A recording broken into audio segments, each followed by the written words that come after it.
పాపం.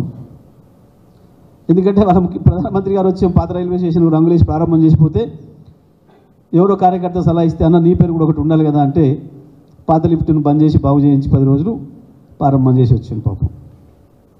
ఇక ఈసారి ఇంకా అంతకంటే పెద్దది వచ్చింది క్యాబినెట్. ఇప్పుడన్నా ఏమైనా చేస్తాడేమో అనుకున్నారు కొద్దిమంది ఆయన మిత్రులు కార్యకర్తలు. కానీ ఏం జరిగింది, మొదటి రోజే పదవి తీసుకొని హైదరాబాద్లో దిగిన మొదటి రోజే తెలంగాణ ప్రయోజనాలకి ద్రోహం చేసే పరిస్థితి, తెలంగాణ రాష్ట్ర ప్రజలకి ద్రోహం చేసే పని, మనదైన సింగరేణిని నట్టేట ముంచే పనికి, దాన్ని ఊరిపెట్టే పనికి శ్రీకారం చుట్టి ఉండొచ్చు. బహుశా ఇంత దురదృష్టం ఎవరికి ఉండదు ఈ దేశంలో. కనీసం మొదటిసారి వచ్చినప్పుడు ఏదైనా ఒక మంచి పని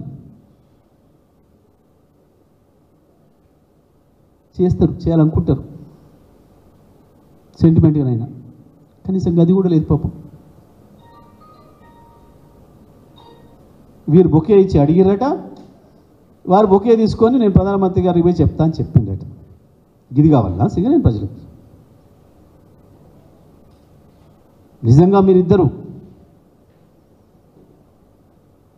నిన్న మాట్లాడింది కానీ ఇవాళ మాట్లాడింది కానీ నిజమే అయితే దానికి ఒకటే ఒక సాక్ష్యం, శ్రావణి బ్లాకును ఇప్పుడు వేలంలో నుంచి తీసేయటమే. అది కాకుండా మీరు ఎన్ని మాట్లాడినా పులులు మేకతోలు కప్పుకొని మాట్లాడినట్టే ఉంటుంది తప్ప అంతకు మించి ఇంకోటి లేదు సింగరేణి ప్రజల దృష్టిలో, సింగరేణి కార్మికుల దృష్టిలో.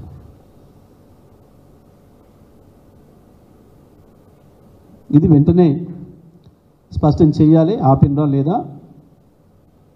ఇది బీఆర్ఎస్ పార్టీగా మేము డిమాండ్ చేస్తూ ఉన్నాం. ఇది సింగరేణి ప్రజల హక్కు, తెలంగాణ ప్రజల హక్కు. దయచేసి దాన్ని ఉరి తీసే ప్రక్రియను ఆపేయండి మేము అడుగుతూ ఉన్నాం. సమాధానం చెప్పాల్సిన బాధ్యత ఉంది వాళ్ళపైన.